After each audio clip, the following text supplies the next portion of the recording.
Assalamualaikum warahmatullahi wabarakatuh. Hai anak-anak, bagaimana kabar kalian? Pastikan selalu sehat dan siap untuk menerima pelajaran. Sebelum belajar, jangan lupa membaca doa menurut agama dan kepercayaan masing-masing.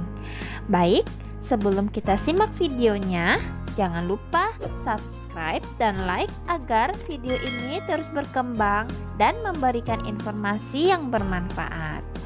Baik anak-anak, kita akan melanjutkan kembali pembahasan kita mengenai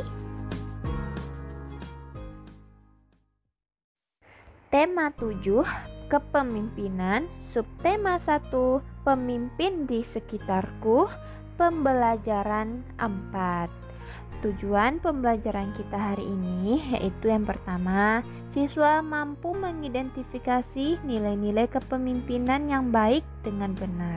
Yang kedua, siswa dapat menjelaskan nilai-nilai yang terkandung dalam sila kedua Pancasila dengan benar.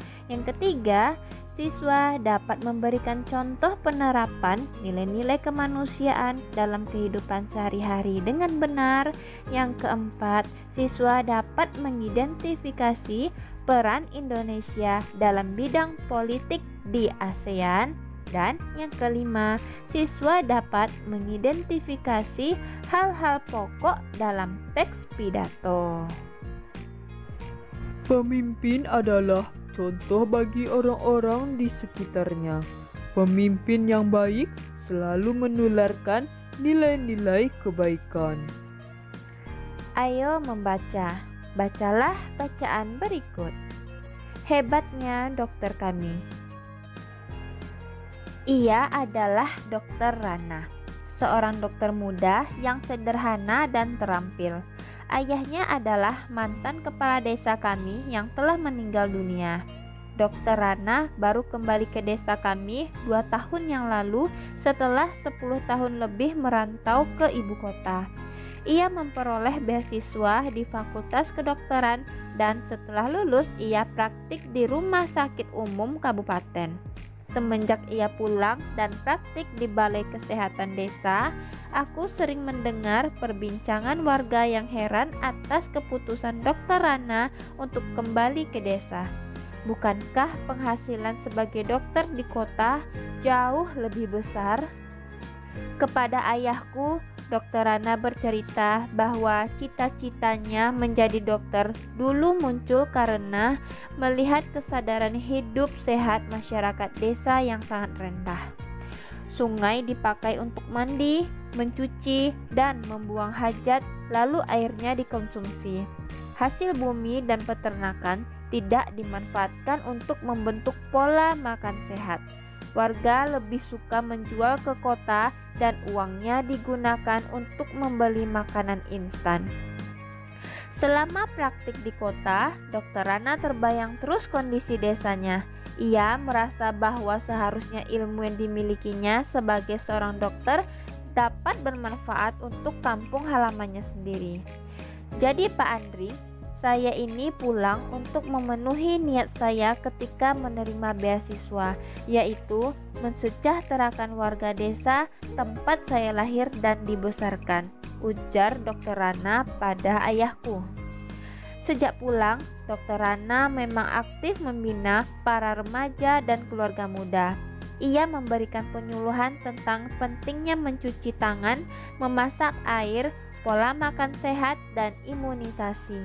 Baginya, generasi muda adalah perantara terbaik untuk menyampaikan misi meningkatkan kesadaran hidup sehat masyarakat desa. Sebagai anak kepala desa, Dokter Rana sering mendengar cerita almarhum ayahnya bahwa banyak warga takut berobat karena tidak mampu membayar. Tak ingin hal ini terjadi, maka diumumkannya bahwa warga dapat membayar jasanya dengan sampah. Ya, sampah. Sampah kering jenis apa saja yang dapat didaur ulang, botol plastik, botol kaca, koran bekas, bahkan kemasan bekas, diterima oleh Dokter Rana. Cara ini membuat warga aktif dan bijak mengelola sampah. Sungguh kreatif dan cerdas cara para dokter mendidik warganya. Seperti mendiang ayahnya, Dr. Rana menjadi sosok yang dicintai warga desa. Ia menjadi teladan melalui dedikasi, tanggung jawab, dan kerendahan hatinya dalam menolong warga. Apabila aku besar nanti, aku ingin seperti Dr. Rana.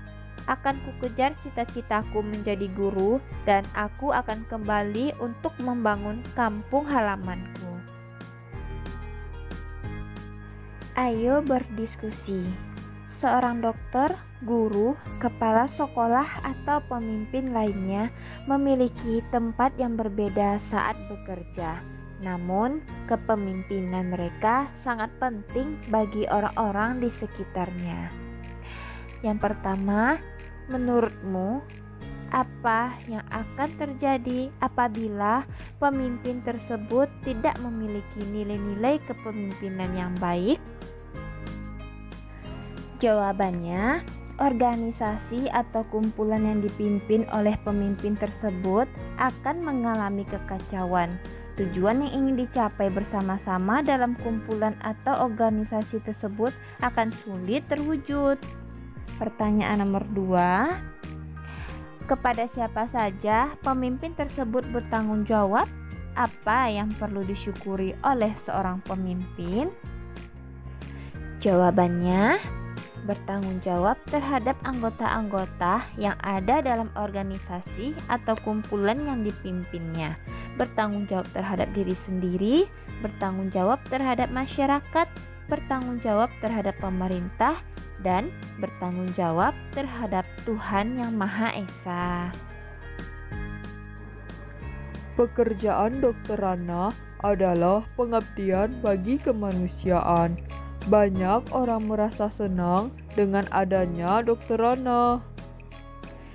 Kita pun seharusnya menerapkan nilai-nilai kemanusiaan dalam kehidupan sehari-hari. Misalnya, dengan memberi pertolongan semampu kita. Ayo membaca. Berikut adalah nilai-nilai yang terkandung dalam sila kedua Pancasila, yaitu kemanusiaan yang adil dan beradab. Pertama, mengakui dan memperlakukan manusia sesuai dengan harkat dan martabatnya sebagai makhluk Tuhan Yang Maha Esa. Kedua, mengakui persamaan derajat, persamaan hak, serta kewajiban setiap manusia tanpa membeda-bedakan suku, keturunan, agama, kepercayaan, jenis kelamin, kedudukan sosial, dan warna kulit. Ketiga, mengembangkan sikap saling mencintai sesama manusia. Keempat, mengembangkan sikap saling tenggang rasa dan tepa selira. Kelima, mengembangkan sikap tidak semena-mena terhadap orang lain. Keenam, menjunjung tinggi nilai-nilai kemanusiaan. Ketujuh, gemar melakukan kegiatan kemanusiaan. Kedelapan, berani membela kebenaran dan keadilan. 9. Mengembangkan sikap saling menghormati dan bekerja sama dengan bangsa lain. Ayo menulis. Berikanlah contoh penerapan nilai-nilai kemanusiaan itu dalam kehidupanmu sehari-hari. Jawabannya, yang pertama, tidak membeda-bedakan teman dalam bermain dan belajar. Yang kedua, menolong teman yang dalam kesulitan atau kesusahan. Ketiga, menjenguk teman yang sedang sakit. Keempat, menghormati kakak kelas dan melindungi adik kelas. Selanjutnya, membantu orang tua dalam kegiatan harian di rumah seperti menyapu, mencuci, dan lain-lain. Terakhir, turut memberikan sumbangan untuk korban bencana alam. Pertanyaan nomor 2, apa pendapatmu mengenai pelaksanaan nilai-nilai kemanusiaan di lingkungan sekitarmu? Jawabannya, pelaksanaan nilai-nilai kemanusiaan di lingkungan sekitar saya sudah berlangsung dengan baik. walau ada beberapa hal yang perlu ditingkatkan, seperti kesadaran warga dalam menyumbang korban bencana, kepedulian terhadap tetangga yang ditimpa kesusahan. Karena di daerah rumah saya banyak yang kerja kantoran, jadi masih ada beberapa warga yang masih cuek terhadap kepedulian sesama. Salah satu penerapan nilai kemanusiaan adalah bekerja sama dengan negara lain. Bagaimana bentuk kerjasama negara kita dengan negara-negara ASEAN dalam bidang politik? Ayo mencoba. Carilah informasi mengenai peristiwa-peristiwa berikut. Carilah dari buku-buku referensi di perpustakaan sekolahmu. Dari informasi yang kamu kumpulkan, buatlah laporan mengenai peran Indonesia dalam bidang politik di ASEAN. Seperti pada peta konsep di bawah ini, peran Indonesia di ASEAN. Yang pertama adalah KTT 1 ASEAN di Bali pada tanggal 23 sampai 24 Februari tahun 1976. Anak-anak ibu, ada yang tahu apa kepanjangan dari KTT? Iya, KTT kepanjangannya adalah Konferensi Tingkat Tinggi. Dan keterangannya, KTT 1 ASEAN di Bali merupakan KTT atau konferensi tingkat tinggi pertama yang diadakan oleh negara-negara anggota ASEAN. Salah satu hasil dari KTT pertama tersebut adalah pembentukan Sekretariat ASEAN yang berkedudukan di Jakarta, Indonesia. Peran Indonesia yaitu menjadi Sekjen atau Sekretaris Jenderal ASEAN. Yang kedua, menjadi tuan rumah atau penyelenggara KTT 1 ASEAN. Yang ketiga, kerjasama antar parlemen di ASEAN. Selanjutnya, kerjasama antar parlemen di ASEAN.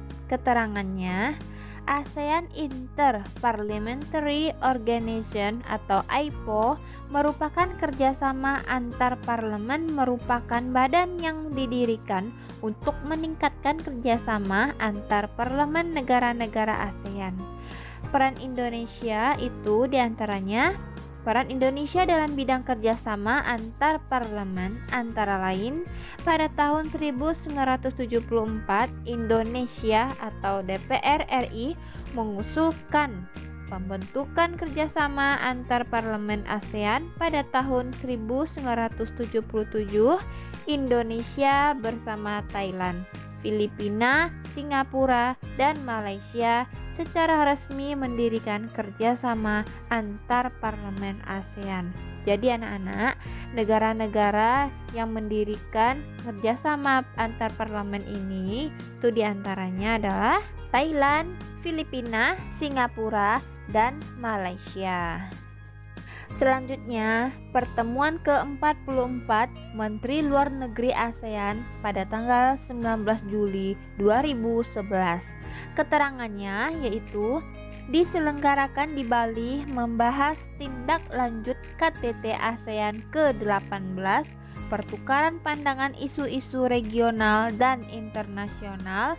Isu-isu penting yang dibahas antara lain pendirian ASEAN Institute for Peace and Reconciliation atau AIPR, implementasi Declaration on the Conduct of Parties in South China Sea atau DOC, ASEAN Community Building and ASEAN Fair, dan peran Indonesia di situ adalah sebagai tuan rumah pertemuan ke-44 dan menjadi pimpinan dalam pertemuan ke-44.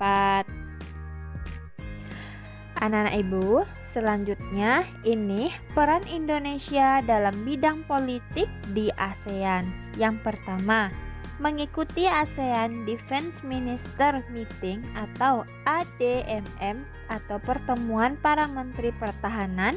Yang kedua, melakukan pengiriman duta dan konsulat. Yang ketiga, menegakkan perjanjian ekstradisi di kawasan ASEAN. Anak-anak ibu, perjanjian ekstradisi itu maksudnya ketika misalnya narapidana kita berada di luar negeri, dan orang luar negeri itu akan mengembalikan napi kita yang ada di situ kembali ke Indonesia. Jadi hanya kita yang menangani napi kita, walaupun dia berbuat jahat di negara orang. Ini namanya ada perjanjian ekstradisi namanya, ya anak ya. Selanjutnya, melaksanakan perjanjian kawasan bebas nuklir. Selanjutnya, ada sebagian pendukung kesepakatan kawasan damai, bebas, dan netral. Selanjutnya, ikut bekerja sama menanggulangi nafza, yaitu narkotika, psikotropika, dan zat adiktif lainnya, ya.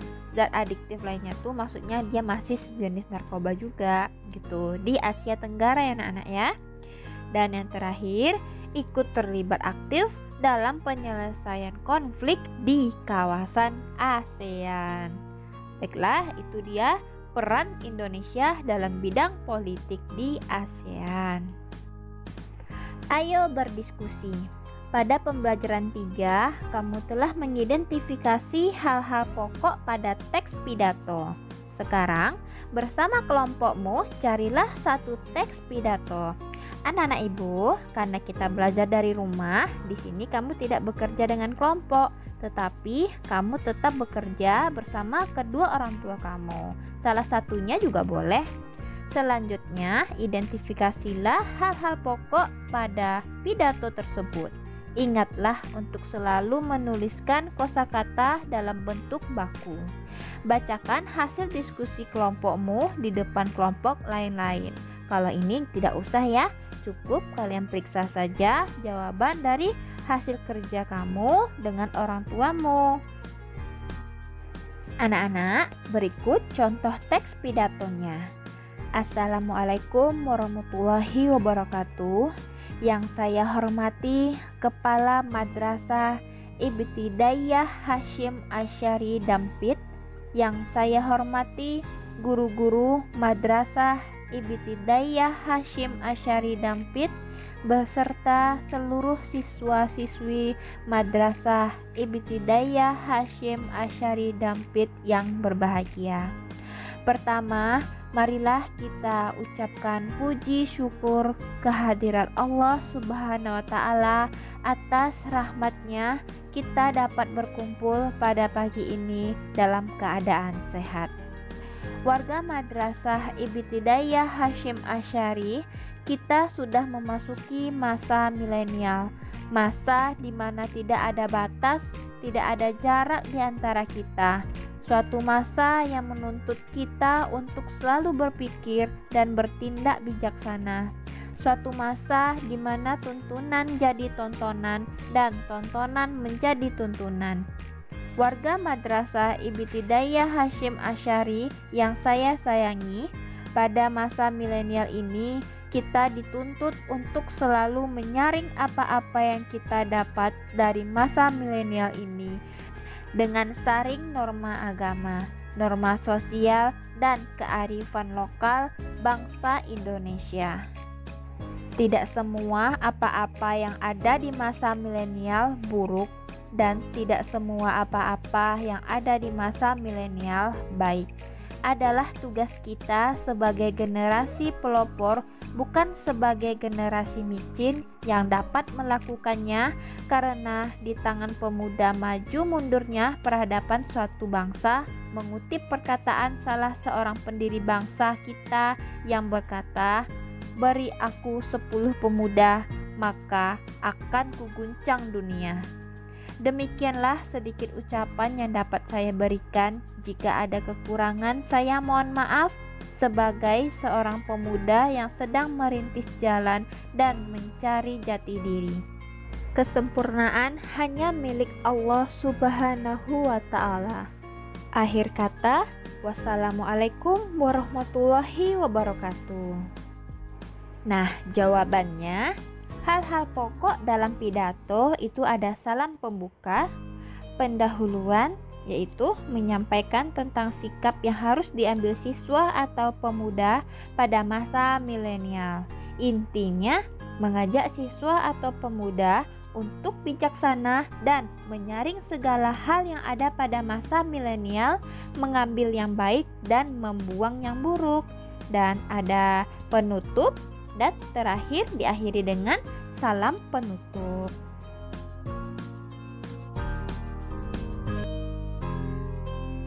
Cukup sekian pembelajaran dari Ibu. Mudah-mudahan kalian semua paham. Tunggu video pembelajaran selanjutnya ya. Terima kasih. Wassalamualaikum warahmatullahi wabarakatuh.